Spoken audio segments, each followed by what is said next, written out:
নমস্কাৰ বন্ধুসকল, আমি আছোঁ আজি ডিব্ৰু চৈখোৱাত। ডিব্ৰু চৈখোৱা যিহেতু এটা পিকনিক স্পট হয়, তিনিচুকীয়াৰ গুৰিজানৰ এই পিকনিক স্পটলৈ বুলি আহিছোঁ আমি।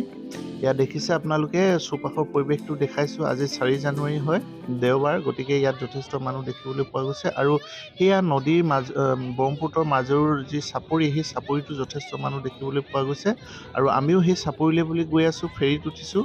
আৰু এই ফেৰীত উঠিলে আপোনাৰ আপ এণ্ড ডাউন, চাপৰিলে আপ এণ্ড ডাউন 100 ৰুপিজ লয়, অৰ্থাৎ যাওঁতে 50 টকা, আহোঁতে 50 টকা। গতিকে আপোনালোকে যদি আহিব পাৰে। আৰু মাজৰ যি চাপৰিত পিকনিক খালে যথেষ্টখিনি সুবিধা পোৱা যায়। তাত মই কি সুবিধা পোৱা যায় মই দেখুৱাম, কিন্তু প্ৰথমতে কৈ থওঁ, প্ৰথম কথা হ'ল পিকনিক খাওঁতে যি কুকুৰৰ পৰা আমি অসুবিধা পাওঁ, সেই কুকুৰ তাত নাথাকে, গৰু ছাগলী ইত্যাদি নাথাকে। ঠিক আছে, মই দেখুৱাইছোঁ আপোনালোকক। এয়া আমি চাপৰিত আহি পালোঁ।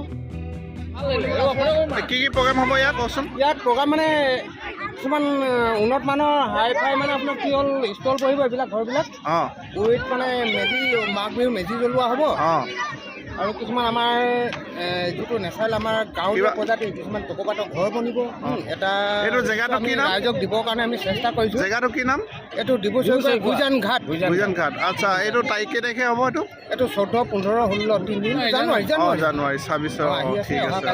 আৰু কোনোবা স্পেচিয়েল কিবা আহিব নেকি? আহিব, নিশ্চয় আহিব। থলুৱা শিল্পীসকলকে যাৰ যিবিলাক প্ৰতিভা আছে সেইবিলাকক আমি সন্মান জনাম। তেওঁলোকে নিজে নিজে আহিব, গাব আমাৰ ফালৰ পৰা। আৰু ইয়াত বিশেষকৈ আমি নিজৰ পকেটৰ পৰা যি 2 টকা খৰচ কৰি আমি এই বস্তুটো মানে উদযাপন কৰিবলৈ বিচাৰিছোঁ, জুবিন দাৰ স্মৃতিত। ইয়াত বজাৰ নহয়, আৰু ইয়াত থকা খোৱাৰো সেইবিলাক ব্যৱস্থা আমি কৰি দিম। এইফালৰ পৰা এতিয়া মানুহবোৰ কেনেকৈ আহিব? এই সিপাৰৰ পৰা মানুহবোৰ এইফালে কেনেকৈ আহিব? এই বুট যেনেকৈ এতিয়া চলিছে আপোনালোকৰ তেতিয়াও চলিব। এতিয়া বিনামূলীয়াকৈ অনা হ'বনে? নাই, সেইটো বস্তুটো স্পেচিয়েল এটা পেকেজ। কোনোবাই যদি বিচাৰে ইয়াত অকল উপভোগ কৰিবলৈ আহিব, চাবলৈ আহিব, সেইটো বেলেগ কথা। কোনোবাই যদি পেকেজত থকা খোৱাৰ ব্যৱস্থা এইবিলাক সুবিধা বিচাৰে তেতিয়াহ'লে সেইটো বেলেগ। ঠিক আছে, গুড, থেংক ইউ। আহিম, নিশ্চয় আহিম দেই। ইয়াত হ'ল এই ফেষ্টিভেল পাতিব লৈছে 15, 16, 17 মাঘ বিহু আৰু জুবিন দাৰ স্মৃতিত হ'ব। ইয়াত ডিব্ৰু চৈখোৱাৰ এটা চাপৰি হয়, কিন্তু এই চাপৰিলৈ আহিবলৈ সেই সিপাৰৰ পৰা বুটত আহিব লাগিব।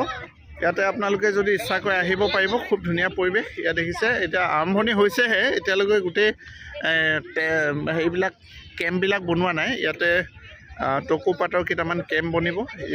বহুত ছাইডটো ডাঙৰকৈ ল'ব, আৰু কোনোবা গায়ক গায়িকা অনাও কথা কৈছে। গতিকে আপোনালোকে 15, 16, 17 জানুৱাৰী এই 3 দিনৰ ভিতৰত আহিব পাৰিব। ঠিক আছে। আৰু আমি ইয়াতে পিকনিক খাই আছোঁ। আৰু এইটো যিটো টেণ্ট দেখিছে, এই টেণ্টটো আমি অনা নাই, ইয়াতে পোৱা যায়। আৰু এই টেণ্টটোৰ বাবদ 400 ৰুপিজ এটা তেওঁলোকে লয়। ইয়াত টেণ্ট তেনেকুৱা যিমানবোৰ টেণ্ট দেখিছে, ইয়াত চব তেওঁলোকৰ পাৰ্টি আছে, পাৰ্টিয়ে ইয়াত টেণ্টটো সজাই দিয়ে। আৰু যিসকলে ইচ্ছা কৰে এই টেণ্টটো ল'ব পাৰে, আৰু টেণ্টটো লৈ ইয়াতে ধুনীয়াকৈ পিকনিকখন খাব পাৰে। আমিও তেনেকৈ খাই আছোঁ। আৰু ইয়াতে সেই সুবিধাখিনি দিছে তেওঁলোকে, অনা নিয়া আৰু চাপৰিলে অনা নিয়া, আৰু ইয়াত টেণ্টৰ কাৰণে ব্যৱস্থা কৰি দিছে।